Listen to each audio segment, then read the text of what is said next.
आज मैं आप लोगों से बात करना चाहता हूं उस बिल के बारे में जो कि अमित शाह जी लेके आए हैं। और वो बिल जो है वो ये है कि 30 दिन के अंदर जो भी सीएम है या कोई भी पीएम है, अगर उन्होंने कोई भी अपराध किया है या किसी भी केस में वो शामिल है और 30 दिन के अंदर वो अपनी बेगुनाही साबित नहीं कर पाते, तो उनके उनको अपने पोस्ट से रिजाइन देना होगा। जब रिजाइन देने के बाद फिर एक प्रक्रिया होती है और आपको उस प्रक्रिया से गुजर के आप जब क्लीन चिट होके वापस आते हैं तो आप दोबारा उस पोस्ट पे ज्वाइन कर सकते हैं। ये बिल हो गया।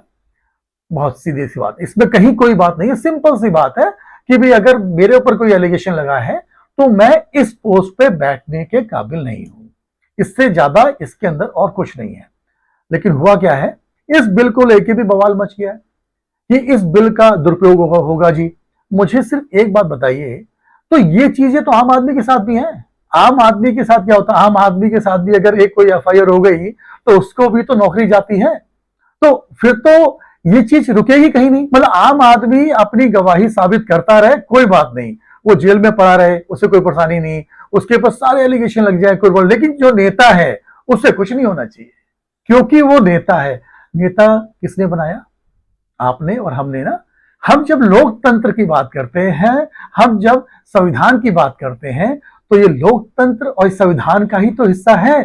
संविधान में ही तो ये लिखा गया है कि कोई भी चोर, कोई भी बदमाश नहीं बनेगा। फिर क्यों बन जाता है? अगर उस टाइम जिस टाइम संविधान बना गया था और कुछ कमियां थी जिसका कि आज फायदा उठाते हैं लोग, उसी का फायदा उठा रहे हैं ना। अगर इतने साल से कोई चीज चेंज नहीं हुई और आज अगर चेंज होने के लिए कुछ चीजें सामने रखी गई हैं, तो उसमें परेशानी क्या है? सब मिल बैठ के बात करेंगे ना। डेमोक्रेसी की बात करते हैं तो डेमोक्रेसी तो जब आप बैठ के बात करेंगे तभी होगा ना। आप लोगों ने क्या किया कि अभी बिल सिर्फ आया है और उसके आपने सारे के सारे बैड पॉइंट गिनाने शुरू कर दिए। अच्छे पॉइंट क्यों नहीं? मैं तो एक आम भारतीय के हिसाब से कहता हूं इसमें बहुत अच्छा है। सबके लिए कानून बराबर होना चाहिए। ऐसा नहीं है कि ये नेता है तो इसके लिए अलग कानून, मैं आम हूं तो मेरे लिए अलग अलग कानून।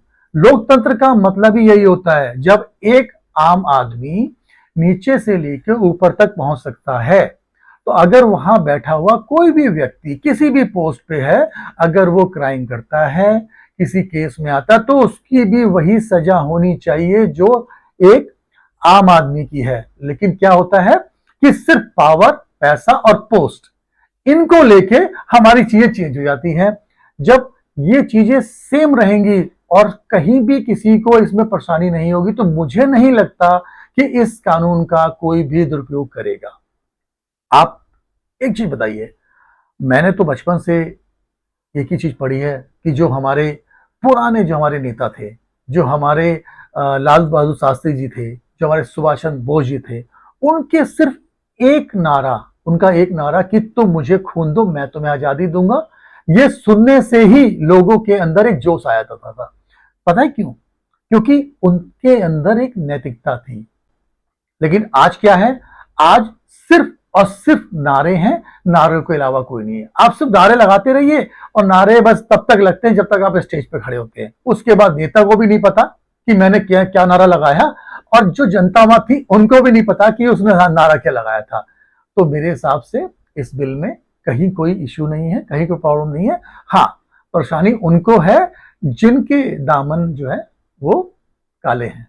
उनको तो परेशानी होगी ना, क्योंकि जिसका दामन काला होगा वो तो सोचेगा अरे ये कौन सा कानून आ रहा है। तो कानून बहुत अच्छा है और इस कानून के थ्रू हम सबको पता लगेगा कि सच में लोकतंत्र क्या है और संविधान क्या है। तो मेरे हिसाब से जो इतनी बातें होती हैं कि लोकतंत्र खत्म हो जाएगा, संविधान खत्म हो जाएगा, ये सिर्फ बातें हैं। आप इन सब को छोड़ के जो सही में लोकतंत्र और संविधान को मजबूत करने के वाली जो चीजें सामने रखी गई हैं उनको ही मानिए, बाकी तो सिर्फ नारे। ये तो मेरी राय थी। और आप सब लोग इस बारे में क्या सोचते हैं, आप कमेंट में मुझे जरूर बताइएगा।